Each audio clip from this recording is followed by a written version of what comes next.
नाज़रीन, ब्रेक के बाद खुश आमदेद। ब्रेक पर जाने से पहले मैंने जैसा कि इंट्रोडक्शन में कहा कि आज के प्रोग्राम में डिस्कस करेंगे कि क्या इमरान खान का सुनामी पुराने चेहरों के साथ मुमकिन है। इस मौजू पर बात करने के लिए मेरे साथ शरीक गुफ्तगू हैं सेनेटर ज़फ़र अली शाह साहब, मुस्लिम लीग नून के रहनुमा हैं। उनके साथ तशरीफ़ रखते हैं सीनियर सहाफ़ी एंकर पर्सन अबसार आलम साहब, और टेलीफोन लाइन पर हमें ज्वाइन किया पाकिस्तान तहरीक इंसाफ की स्पोक्स पर्सन डॉक्टर शीरी मिज़ारी ने। आप तीनों मेहमानों को प्रोग्राम में खुश आमदेद। शीरी मिज़ारी साहबा, प्रोग्राम में तशरीफ लाने का शुक्रिया।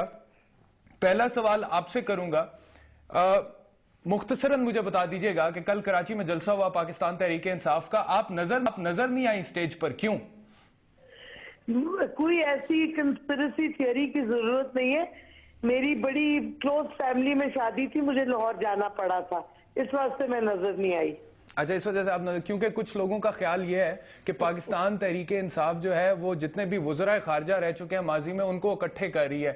शाह महमूद कुरैशी साहब आ गए, खुर्शीद महमूद कसूरी साहब आ गए, सरदार आसिफ अहमद अली का ऐलान कल इमरान खान साहब ने जलसे में कर दिया, और लोग ये कहते हैं कि आप बड़ी स्ट्रॉन्ग कैंडिडेट थी इस पोस्ट के लिए, अगर तहरीक इंसाफ की हुकूमत बनती तो शायद आप नाराज हो गई हैं।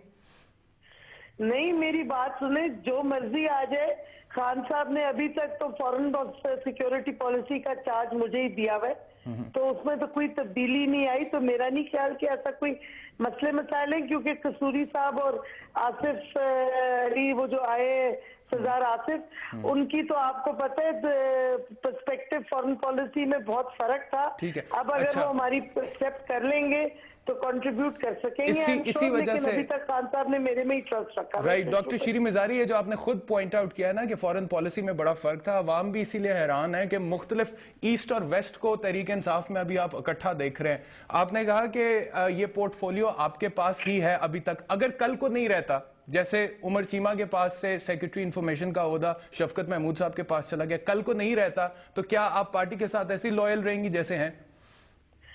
मेरा ख्याल में लॉयल्टी तो मेरी होगी, लेकिन अगर उनका फॉरेन पॉलिसी पे पर्सपेक्टिव बिल्कुल बदल जाता है जी, और खुदा ना खास्ता वही हो जाता है जो मुशर्रफ का था या अभी हुकूमत का है, तो फिर जाहिर है एक आइडियोलॉजिकल कॉन्फ्लिक्ट तो हो जाएगा। लेकिन मैं समझती हूँ खान साहब का इस तरीके से बदलेगा नहीं पर्सपेक्टिव, क्योंकि बड़ी कमिटमेंट है हमारी, जो हमारी फॉरेन पॉलिसी का नजरिया है, नेशनलिस्ट है, distancing from the United States, friendship but no गुलामी। तो आप कह रही हैं कि बदलेगा नहीं, लेकिन आपने इस खदशे का इजहार भी किया कि अगर बदल जाता है तो फिर आइडियोलॉजिकल डिफरेंसेस हो सकते हैं, फिर भी मैं पार्टी के साथ लॉयल रहूंगी, लेकिन ये खदशा मौजूद है। खदशा है, आइडियोलॉजिकल डिफरेंसेस जब हो सकते हैं तो फिर इंसान को सोचना पड़ता है कि अपॉर्चुनिस्टिकली रहना चाहिए कि किसी ग्रुप के साथ। मेरा सवाल यही है कि ये, या फिर आपको अपनी आइडियोलॉजी पे कॉम्प्रोमाइज नहीं करना मैं यही पूछ रहा हूँ शीरी मिज़ारी साहिबा आपसे कि अगर ये कल को होता है, नजरियाती इख्तलाफात पैदा हो जाते हैं, तो फिर क्या होगा? फिर आप इसी तरह से लॉयल रहेंगी, पार्टी के साथ ही रहेंगी?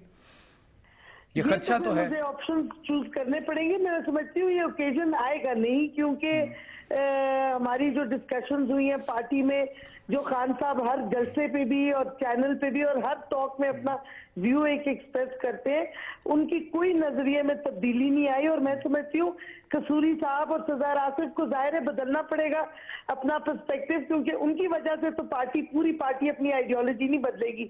अलबत्ता वो आए हैं, जाहिर है उन्होंने अपनी पुराने व्यूज को अब रिजेक्ट कर दिया है, क्योंकि हमारी पार्टी में आए जिसका बड़ा स्ट्रॉन्ग एक नजरिया है नेशनलिस्ट, तो जाहिर है उनकी व्यूज अब बदल गई, अपनी गलतियां उन्होंने तस्लीम कर ली होंगी। ओके, आपकी पार्टी के मंशूर के हवाले से भी कुछ सवालात मेरे पास हैं, वो मैं आपसे पूछूंगा, लेकिन इस वक्त जो मेरे मेहमान स्टूडियो में मौजूद हैं उन्हें शरीक गुफ्तगू करते कि मैं ज़फ़र अली शाह साहब आपकी तरफ जाऊँ। तहरीक इंसाफ के हवाले से अबसार आलम साहब आपसे एक तज्जिया ले लेते हैं। इन्होंने जिस खदशे का इजहार किया, आपको लगता है तहरीक इंसाफ में इस तरह के खदशात अब उभर रहे हैं नए लोगों के आने से, जो दूसरी पार्टीज में थे पहले? उनका कमिटेड जो काडर है उसमें तो ये खदशात बहुत ज़्यादा हैं, और अवाम के मेरा ख्याल दिलों में भी ये सवालात तो ज़रूर उठ रहे होंगे। अगर आप देखें कि पिछले, अभी मैं हिसाब लगा रहा था कि पिछले 9 साल में से 8.5 سال جو پاکستان کی خارجہ پالیسی بنی اور امپلیمنٹ ہوئی اور اس میں تقریباً 200 کے قریب ڈرون حملے ہوئے جس میں ہزاروں پاکستانی لوگ مارے گئے، وہ ان وزرائے خارجہ کے دور میں تھی جو اس وقت عمران خان صاحب کی پارٹی میں سینئر رہنما بن چکے ہیں، میرا مطلب خورشید محمود قصوری اور شاہ محمود قریشی۔ تو عمران خان صاحب کا تو نعرہ ہی یہ تھا کہ ہم امریکہ کی غلامی میں سے نکلیں گے اور یہ ڈرون حملے جو ہو رہے ہیں یہ پاکستان کی سالمیت کے خلاف ہیں، خود مختاری کے خلاف ہیں، بے گناہ پاکستانی مارے جا رہے ہیں، ہم ان کے خون کی حفاظت کریں گے۔ لیکن وہ کہتے ہیں کہ وہ فائنینشلی کرپٹ نہیں ہے، انہوں نے اپنے اثاثے ڈکلیئر کیے ہیں، لہٰذا ہم نے پارٹی میں شامل کر لی۔ مجھے بات مکمل صرف کرنے دیں، وہ ٹھیک ہے، اس پہ میں بعد میں بات کر لیں گے۔ لیکن ایک بندے پاکستان نے اتنی پاکستانی کو مروا دینا، اتنے عرصے تک پالیسی بنانا، حکومت کے ساتھ بیٹھنا، ڈکٹیٹرز کے ساتھ بیٹھنا، امریکہ کے ساتھ اتنی گہری یاری ہونا، اور اس کے نتیجے میں پاکستان کو جو نقصان پہنچا ہے، کیا اس کا کوئی حساب نہیں ہوگا؟ تحریک انصاف کا پہلا جو نعرہ تھا، جو اب ہمیں شاید یاد نہیں رہ رہا، وہ احتساب کا نعرہ تھا۔ کیا ان پاکستانیوں کے خون کی کوئی قیمت نہیں ہے جو مر گئے پچھلے 8.5 سال میں؟ وہ کون ذمہ دار تھے ڈائریکٹلی اور انڈائریکٹلی؟ کیا ان سے پوچھا نہیں جانا چاہیے؟ خالی ان کا یہ کہ وہ عمران خان کے نظریے سے متفق ہو گئے ہیں، یہ تو میرا خیال ہے کہ موقع پرستی ہے نا، کہ آپ اتنے 8.5 سال ایک گناہ کرتے رہیں، اس کے بعد آپ دیکھیں کہ اب ہوا بدل رہی ہے تو آپ ایسے شخص کے ساتھ جا کے بیٹھ جائیں جس کا ماضی صاف ہے، تو آپ کا ماضی اس سے صاف نہیں ہو جائے گا۔ یہ بہت ضروری ہے کہ ان لوگوں کا احتساب کیا جائے کہ جی آپ نے یہ پالیسی بنائی، خارجہ پالیسی، اور اس پہ عمل درآمد ہوا، آپ بڑے آرام سے بیٹھے رہے جب پاکستانی مر رہے تھے، ان کا خون بے گناہوں کا مر رہا تھا۔ جب شاہ محمود قریشی صاحب گئے ہیں اس وقت سے ڈرون حملے کچھ کم ہو گئے، وجوہات جو بھی ہوں، لیکن کچھ کم ہو گئے ہیں۔ لیکن خورشید محمود قصوری اور شاہ محمود قریشی کا جو جتنا بھی عرصہ رہا، آپ یہ کہہ رہے ہیں کہ پاکستان تحریک انصاف جو ہے وہ صرف فائنینشیل کرپشن کے حوالے سے احتساب کی بات نہ کرے، دیگر چیزوں میں بھی احتساب ہونا چاہیے۔ ان سے پوچھ لیں گے، لیکن میں شاہ صاحب بڑی دیر سے خاموش ہیں، شاہ صاحب کی طرف جاتے ہیں۔ شاہ صاحب، آپ کو بھی ایک بڑی گہری ضرب لگی ہے پاکستان تحریک انصاف کی بڑھتی سونامی سے، جاوید ہاشمی صاحب ادھر چلے گئے، کل انہوں نے تقریر بھی بڑی جذباتی کی، کیا تاثرات؟ دیکھیں جی پریزیڈنٹ صاحب، اس میں کوئی شک نہیں کہ جاوید ہاشمی صاحب ایک بہت اچھا پولیٹیکل ورکر تھا اور بڑی اچھی سوچ تھی اور سارا تھا۔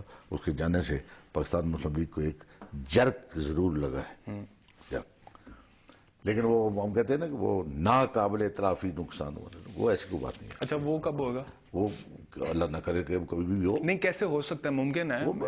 جاوید ہاشمی مطلب کہ بڑی پہچان تھا آپ کی پارٹی کی، مشرف کے دور میں انہوں نے پارٹی کو سنبھالا ہوا تھا۔ نہیں، میں جب میں میاں نواز شریف صاحب یہاں سے گئے تو ہم 3 آدمی تھے جن کو میاں نواز شریف صاحب نے جناب جاوید ہاشمی صاحب کو صدر نامینیٹ کر کے گئے، راجہ فلاس صاحب کو چیئرمین کر کے گئے، مجھے نائب صدر کر کے گئے۔ یہ کوئی ایسی بات نہیں، میں یہی عرض کر رہا ہوں کہ یہ کوئی ناقابل تلافی نقصان نہیں ہے، انسان آتے ہیں جاتے ہیں، یہ آتا جاتا ہے، یہ سلسلہ، لیکن جرک ضرور لگا۔ یہ میں اتنا وہ نہیں ہوں کہ بھائی یہ کہوں کہ بالکل۔ لیکن لوگ یہ کہتے ہیں نا کہ جب میاں نواز شریف، میاں شہباز شریف خود جلا وطن ہو گئے تھے اور چلے گئے تھے اور باہر لندن میں یا سعودی عربیہ میں بڑے آرام سے بیٹھے ہوئے تھے، تب جیل کی صحبتیں جاوید ہاشمی نے برداشت کر کے پارٹی کو زندہ رکھا کارکنان کے دل میں۔ تو اب وہی اتنا پرانا ورکر جو ہے کسی اور پارٹی میں چلا جائے تو آپ نے دیکھا کارکنان ان کی گاڑی کے سامنے لیٹے ہوئے تھے کہ جانے نہیں ہوتا ہے نا۔ کارکنان نے ان کو عزت دینی تھی، پہلے بھی عزت دی ہے، جانے سے جاتے وقت بھی انہوں نے منتیں کی، یہی ہوتا ہے نا مطلب۔ لیکن یہ تو نہیں کہ بھائی بالکل کوئی کہتا رجال پڑ جاتا ہے اور پارٹی کے دباؤ ہو جاتی ہے مطلب۔ ٹھیک ہے، چلیں ٹھیک ہے، اس کو مزید ڈسکس کریں گے۔ ایک بریک کا وقت ہو گیا ناظرین، ایک بریک لے لیں، بریک سے واپس آئیں گے اور گفتگو کو آگے لے کے چلیں گے۔